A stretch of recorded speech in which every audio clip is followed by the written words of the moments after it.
Está con nosotros Eduardo Capdevila, abogado. Me decías también que hace 40 y pico de años que te dedicabas, ¿no? 43. Digo porque uno te vincula inmediatamente a la seguridad, ex ministro de gobierno, pero claro, tu profesión, digamos... 43 años. Ahí sí, está. Sí. Bueno, te hemos llamado porque el tema tiene total actualidad, tiene que ver con algo que se está debatiendo en cada una de las familias de la Argentina, y es el ingreso de las Fuerzas Armadas a seguridad interior. Sí. ¿Cómo ves este nuevo desafío que es para las fuerzas y por la decisión también que ha tomado el mismo presidente, ¿no? Yo creo, yo lo veo positivo. Es decir, yo estoy de acuerdo con esta decisión. Pero me parece que es una buena oportunidad para tratar de explicar algunas cosas, porque se dicen demasiadas cosas y sin fundamento. Se dice, por ejemplo, que este decreto viola la ley de defensa nacional, es violatorio de la ley. Eso no es cierto. Eso no es cierto para nada. Yo, si me permitís un segundo, Sí, claro. La ley de defensa nacional dice que la defensa nacional es la integración y la acción coordinada de toda la fuerza de la nación para enfrentar agresiones de origen externo. Y dice que tiene por finalidad garantizar de modo permanente la soberanía e independencia de la nación argentina, su integridad territorial y capacidad de autodeterminación, y proteger la vida y la libertad de sus habitantes. El decreto que saca el presidente Macri dice exactamente lo mismo, que las Fuerzas Armadas serán empleadas ante agresiones de origen externo, contra la soberanía, la integridad territorial o la independencia política de la República Argentina y la vida y la libertad de sus habitantes. Viene a modificar el decreto del año 2006, que es el decreto que había sacado el presidente Kirchner, que ese decreto sí era un decreto que venía a cambiar la ley, a modificar la ley. ¿Por qué? Porque ese decreto decía esto, que las Fuerzas Armadas, instrumento militar de la defensa nacional, serán empleadas ante agresiones de origen externo perpetradas por Fuerzas Armadas pertenecientes a otros estados. Y decía que se entiende como agresión el uso de la Fuerza Armada por un Estado contra la soberanía, la integridad territorial o la independencia política de nuestro país o cualquier otra forma. Es decir, en este decreto que se deroga ahora, que se modifica ahora, se establecía que tenía que haber un ataque de una Fuerza Armada, cosa que la ley no decía eso, hablaba de agresión externa, no de un ataque a una Fuerza Armada, y que esa Fuerza Armada tenía que pertenecer a un Estado extranjero. Es decir, que hay una especie de corrección y, digamos, y vuelta a la ley. Claro, a lo original. A lo original, exactamente. Con lo cual, tanto el terrorismo como el narcotráfico organizado pueden ser combatidos con el auxilio y el concurso de las Fuerzas Armadas hoy, ¿cierto? Como era con la vieja ley de defensa nacional y como había quedado vedado con este decreto del presidente Kirchner. Se dice además también de que a las Fuerzas Armadas les está vedado e impedido participar en acciones de seguridad interior. No es cierto, no es cierto. Yo durante muchos años, en la década del 90, mientras estaba en funciones, me tocó ser representante de Córdoba en el Consejo de Seguridad Interior de la Nación e incluso participé en un comité de crisis que se formó en aquel momento, que era con motivo de los piratas del asfalto, que era una lacra que había en esa época. Y no es cierto de que las Fuerzas Armadas no puedan participar en seguridad interior, porque la Ley de Seguridad Interior expresamente dice que en el ámbito del Consejo de Seguridad Interior, cuando se lo considere necesario, se constituirá un comité de crisis.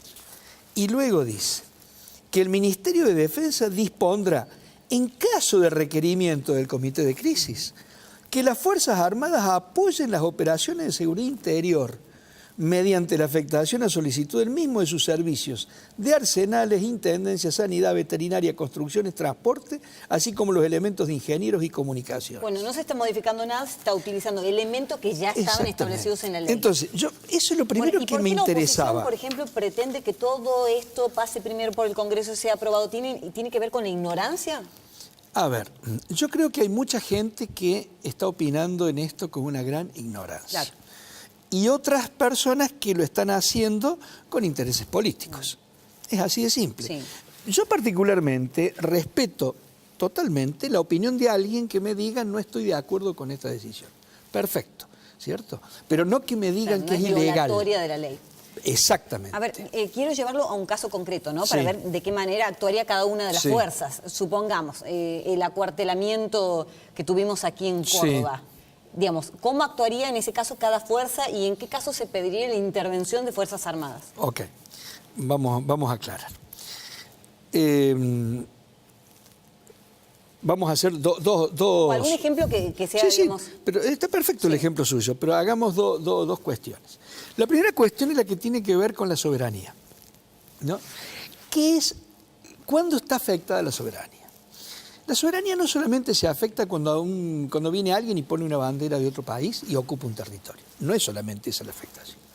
La afectación de la soberanía se puede dar cuando, con un origen externo y respondiendo a un plan, ¿cierto?, exterior de otro grupo, Sí, no perteneciente al país, se ataca la vida, ¿cierto?, o la tranquilidad de los habitantes de la nación. Fíjese usted, a ver, un ejemplo muy claro. ¿Cuál fue el grave problema que tuvo Inglaterra con Rusia con motivo del espía? ¿Se acuerda antes del Mundial, que incluso los ingleses decían no iban a ir al Mundial Sí, porque sí. le atacaron al espía Sí. al ex espía Sí. ruso en Inglaterra? Pues le habían afectado la soberanía, porque vino alguien de afuera y atacó a un habitante de la nación. Esa es una afectación a la soberanía. Otra afectación a la soberanía fundamental es cuando hay una porción del territorio nacional sobre el cual el Estado, los jueces, ¿cierto?, no pueden intervenir, no pueden hacer cumplir la ley nacional. Ahí está afectada la soberanía. Por eso es que esto tiene, en primer lugar, una vinculación directa con tres problemas serios del mundo de hoy. El terrorismo, que es el primer caso. Exacto. ¿Cierto? Que con el decreto anterior usted no podía combatirlo con las Fuerzas Armadas. Claro, porque si no tenía que esperar que alguien de afuera ataque. Un Estado. No, tenía que ser un ataque, Estado. Un Estado ataque. Claro, tenía que Sí. ser un Estado. Con lo cual era imposible, Sí. porque el terrorismo no pertenece a ningún Claro. Estado, por más que esté de pronto sostenido por algún Estado. Segundo, el narcotráfico, porque el narcotráfico tiene fases de actuación. La primera fase es utilizar un territorio para trasladar droga, es decir, la traslada, Sí, sí. ¿cierto? La segunda fase es en ese territorio la comienza a comercializar. La tercera fase es que en ese territorio la industrializa, la fabrica. Y la cuarta fase es tomar el territorio. Esto es lo que pasa en lugares de México, en Colombia, donde está impedido de ingresar las Fuerzas Armadas, la policía, los jueces. La ley la aplica el narcotraficante. Esa es una afectación al territorio. Otra afectación al territorio, caerá mal, no será simpático, es lo que ocurre en el sur. Usted en el sur tiene lugares, territorios, donde un grupo que dice tener un origen externo, porque no se dicen argentinos, Sí, sino sí. que son pertenecientes a una nación extraña, entre comillas la nación mapuche, Sí, sí. tienen autoridades que no son las nuestras, sino las autoridades mapuches, Sí, sí, propias. propias, y no respetan la ley argentina, sino la ley mapuche. Y ni el juez puede ingresar. Hay una afectación a la soberanía. En estos casos las Fuerzas Armadas pueden perfectamente participar. Vamos ahora al segundo aspecto, que es el que usted señala, de la seguridad interior. Sí, más casero, ¿no? Más nuestro. Sí, en este Exactamente. Usted tiene en este tipo de actividad una parte que se llama la estrategia y una parte que es la táctica. La estrategia es la que tiene que ver con el diseño de la operación y la táctica es la operación en sí misma.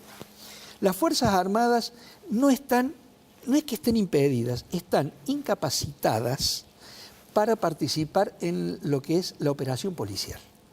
La operación estrictamente policial es de la Fuerza de Seguridad. Sí, sí. Policía, Gendarmería, Prefectura, no de Fuerzas Armadas. Pero sí las Fuerzas Armadas pueden participar en el diseño estratégico de la operación, como también hacer el acompañamiento logístico para poder remediar esa situación. Por ejemplo, la situación que usted plantea, el acuartelamiento. No puede ir el ejército a meter presos a los policías acuartelados. Pero sí puede el ejército en una situación de crisis venir, dar apoyo logístico, material, por ejemplo, para recuperar el orden, puede hacerse cargo de la atención de tareas que no son operativas, pero que usted tiene policías ocupados en hacerla, a los fines de desocuparlo de esa tarea para que se ocupen de la otra. Es decir, hay toda una tarea que no necesariamente tiene que ser operativa y que se la puede hacer. Y que vamos a tener que poner a prueba, ¿no? Porque hasta ahora no se han dado casos, las Fuerzas Armadas. Y ojalá no se den. Y ojalá no se den, por supuesto, pero bueno, será seguramente todo un rumbo a trazar de aquí en más. Sí. Ahora, ¿qué pasa con las Fuerzas Armadas en el caso de... Porque nadie está exento de ser corruptible, ¿no? Hasta el mismo Martín Balsa dijo que poniendo un palo verde, algo así, ¿qué pasa, no? En el caso del narcotráfico, también las Fuerzas Armadas se pueden ver tentadas por esa situación y a lo mejor no hacer las cosas como corresponden. A ver, no fue muy afortunada seguramente, digamos, su apreciación, pero... No, si Balsa dice que alguien se puede corromper por $1 millón, yo lo único que creo de lo que dice Balsa es que él es corrompible por $1 millón. Es decir, yo parto de la base de que no puede haber la posibilidad de la corrupción, lo que no significa ser tonto y negar que pueda existir. Pero el que es corrupto, sea militar, sea policía, sea juez, sea abogado, periodista, es corrupto antes que nada. Entonces, esto que vaya a corromper a alguien por sí solo, me parece que es una enormidad decirlo. Sí, sí, así es. Bueno, sí coincido también. Lo traigo a Córdoba para saber qué está pasando con la seguridad, qué apreciación puede hacer en relación al caso Hack, a quien nuevamente ahora asumido como secretario de Seguridad de la provincia, qué desafío tiene por delante. Hace un rato hablábamos inclusive de cómo había caído el valor de la institución de la policía para la gente común. Mire, a ver, empiezo de atrás para adelante. Sí. Es cierto lo que usted dice, se ha lesionado seriamente a la institución policial, pero si tenemos la posibilidad de que nos vea la gente, ¿no? Exhortemos a la gente a que siga creyendo. A confiar. Sí, a confiar. Hay muchos policías buenos, muchos, la enorme mayoría. Lo que ha ocurrido con el secretario de Seguridad anterior es verdaderamente lamentable. Yo incluso, La Voz del Interior me publicó un artículo donde hablaba de los desafíos del actual secretario. Yo le deseo el mayor de los éxitos al nuevo secretario. Apostemos a que pueda encarrilar esta situación, apostemos a que el gobernador tome debida nota y conciencia de la gravedad del tema y tratemos de ayudar en lo que podamos. Yo insisto, confío en que el nuevo secretario lo podrá encauzar. Es una situación muy complicada. Lo primero que hay que hacer es despolitizar totalmente la policía, profesionalizarla íntegramente y establecer un sistema de premios y castigos. Indudablemente que esto con un conductor político de la institución vinculado directamente, familiarmente al delito, era imposible de lograr. No es la situación que se da ahora, por lo tanto, yo tengo confianza. Bueno, nos estamos despidiendo. ¿Volvería? No, mija. ¿A un cargo como...? ¿No? No, es mucho trabajo, es muy... No es eso, no. Sí, ya está. No, mire, a ver, son épocas diferentes. A uno le tocó en su momento actuar con una sociedad distinta. Eran otros tiempos. Y en aquello más o menos, bueno, uno pudo salvar el bigote, como dice Alberto Cortés, pero ahora es algo complejo. Aún más hay realidades que para uno le son desconocidas, como es todo este tema informático. Sí. Uno no ha quedado viejo ya. Muchas gracias. No, gracias a usted. Gracias, muchas gracias. Nos estamos yendo el próximo sábado a las 21 horas. Acá los estaremos esperando. Adiós, chao. Buen fin de semana porque queda un día más. Adiós.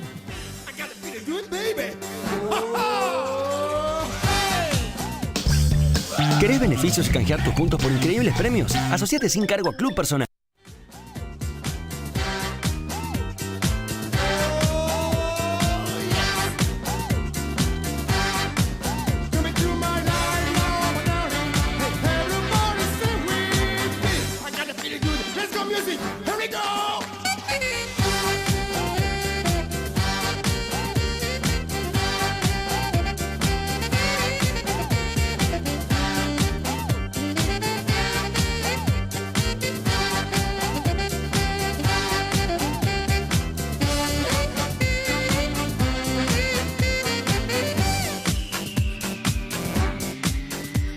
Fue una producción de Televisión Mediterránea, SRL, Córdoba, Argentina.